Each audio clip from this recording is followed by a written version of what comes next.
From its inception, Walt Disney World's Animal Kingdom was founded upon the premise of 3 distinct areas, featuring animals of the present, of the prehistoric age, and of ones found in myths and fables. This third land was called Beastly Kingdom. However, despite being included in marketing and even parts of the park itself, the land was never built. And with Pandora, the world of Avatar, taking over the area once reserved for the unbuilt land, the story of Beastly Kingdom becomes even more of a legend in and of itself.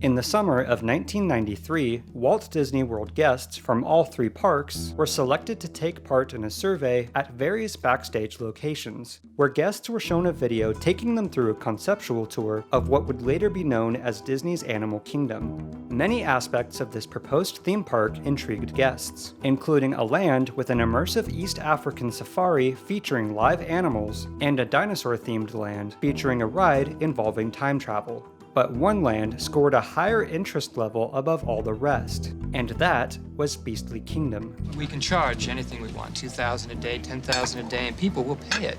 And then there's the merchandise. It was a land based on animals that don't exist in our reality, but in fairy tales and fantasy, and was separated into 2 distinct realms, good and evil, with a small mythical sea creatures themed area and restaurant called Loch Ness Landing. On the good side of the land were 2 of Beastly Kingdom's 3 primary attractions. One was Fantasia Gardens, a gentle musical boat ride based off the Disney animated classic Fantasia, which would feature the film's iconic characters and musical numbers. The second attraction would be Quest of the Unicorn, a larger scale version of Alice's Curious Labyrinth in Disneyland Paris, in which guests would journey through a large hedge maze inhabited by various mythological creatures, which ultimately led to a beautiful castle, with a flight of stairs leading into the unicorn's secret lair, showcasing an animatronic white unicorn and a mystical water-filled grotto. In the medieval-themed evil realm of the land would be a burned down and partially ruined castle, with a crooked tower that would ominously billow smoke. And it was in this location where Animal Kingdom's signature e-ticket attraction, Dragon Tower, would reside, which would have been Disney's first use of an inverted roller coaster design, taking guests on a high-speed journey through the castle's abandoned corridors and treasure chamber, featuring an encounter with a 30-foot-high dragon animatronic, the largest ever built at a Disney theme park. And after nearly 2 years of work, headed by executive designer Joe Rohde, the designs, models, and plans for the estimated $200 to $300 million land were roughly 80% complete, including a full-scale model of the 30-foot-high dragon animatronic. Unfortunately, in 1994, about a year before construction would begin, it was becoming clear that aspects of the park had been underestimated in cost, and since the safari and wildlife elements were absolutely essential to Animal Kingdom, the budget would only allow for one more area, Dino Land or Beastly Kingdom. This is a tough decision. So much to think about. The choice was ultimately up to CEO Michael Eisner, who made the decision to go with Dino Land and to postpone the construction of Beastly Kingdom for Phase 2 of the park's expansion. I immediately regret this decision. The deciding factor in Eisner's decision was the goal of creating synergy with Disney Studios' upcoming release of Dinosaur, their first non-Pixar computer animated film, whose main character would also be the star of the land's attraction. But now, with Beastly Kingdom's delay, Animal Kingdom would have an empty area of land, and Disney management wanted at least some of it filled, even if temporary. So Camp Mini Mickey was born, a meet and greet area with 2 quickly built stages for shows and entertainment, one of which would house Festival of the Lion King, which would reuse parade floats from Disneyland's Lion King celebration to cut costs. It is going to be the biggest and most ambitious theme park that we have ever built. With everything set in place, Animal Kingdom was officially announced in June of 1995, with construction starting 2 months later. And while wildlife preservation, live animals, and dinosaurs were primary elements of the park's promotional material, elements of Beastly Kingdom were often included as well, because even though the park would not open with the land, its mythological inhabitants would appear as show scenes in Discovery riverboats, a slow-moving transportation system which would also give guests a tour of the entire park, which would feature a white unicorn on a riverbank surrounded in mist, caves inhabited by a fire-breathing dragon, which would be a duplicate of Disneyland Paris's animatronic, and an encounter with a kraken. Hello, Beastie.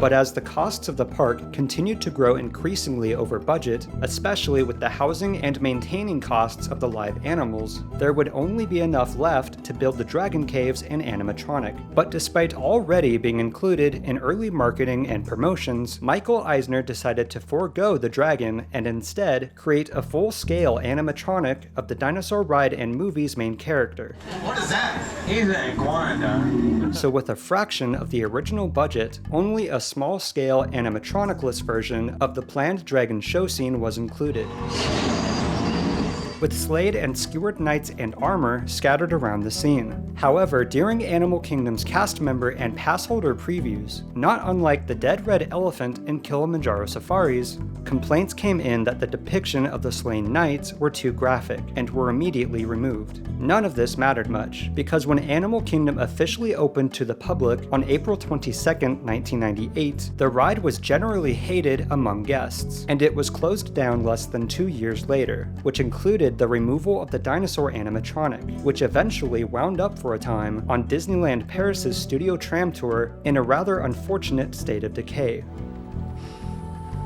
Despite the numerous setbacks, confidence remained in Beastly Kingdom's assured Phase 2 construction, but before Animal Kingdom would finish its first year, it was dealt another blow. Due to the new park attracting a large majority of Walt Disney World visitors, it had been anticipated that attendance among the other 3 parks would go down as much as 4 to 5%, as had been common with new park openings in the past. It's time for the dream to come true. But during Animal Kingdom's first year of operation, the other parks experienced an 8 to 11% decrease in attendance, which panicked Walt Disney World management, and funds were immediately allocated to these parks to create new forms of entertainment, funds that would have gone into Beastly Kingdom. But the little land that could had one final hope, and oddly enough, it hinged on the success of Universal's upcoming edition of Islands of Adventure, because in the event that the now 2 theme park resort was successful enough to pull guests away from vacationing with Disney, Michael Eisner, with full support of the Walt Disney World management, was prepared to announce bold plans to open new e-ticket attractions in all 4 Disney theme parks by Disney World's 30th anniversary in 2001, which would have included Beastly Kingdom's Dragon Tower. We are proud to unveil Universal Studios Islands of Adventure. But to the surprise of many, Islands of Adventure was not initially successful, which has since been attributed to its confusing marketing and rebranding. But either way, Disney was less than threatened competitively, and Beastly Kingdom was delayed again, this time slated to be complete in time for Animal Kingdom's 10-year anniversary. But within a year of Islands of Adventure's opening, Michael Eisner himself visited the new theme park, and it was there that he saw the park's mythical and medieval-themed area, the Lost Continent, complete with a unicorn-themed attraction and dueling dragons, an inverted coaster with a queue taking guests through a burnt-down, abandoned castle.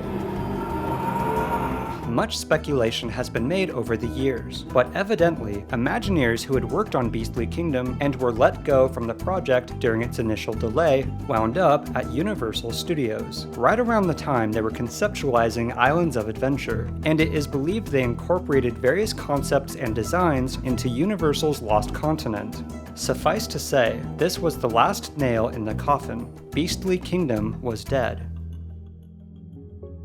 For over a decade, with the exception of the no longer temporary Camp Mini Mickey, the property intended for Beastly Kingdom remained mostly undeveloped. However, in 2011, a new land was officially announced that would be built in this space. And in January of 2014, Avatar Land began construction, headed by Beastly Kingdom's original executive designer, Joe Rohde.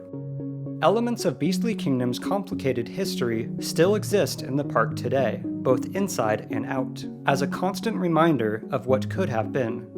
But with the inclusion of Pandora, we're left to wonder just how long it will be until all traces of the once fantastical vision of Beastly Kingdom become nothing more than a fable itself. So what about you? What are some of your feelings about Beastly Kingdom and the new edition of Pandora? Also, if you'd like to learn even more about Beastly Kingdom and its attractions, I've included links to some fantastic articles in the description. And as always, thank you guys and gals so much for watching, hit those like and subscribe buttons, and I'll see you next time.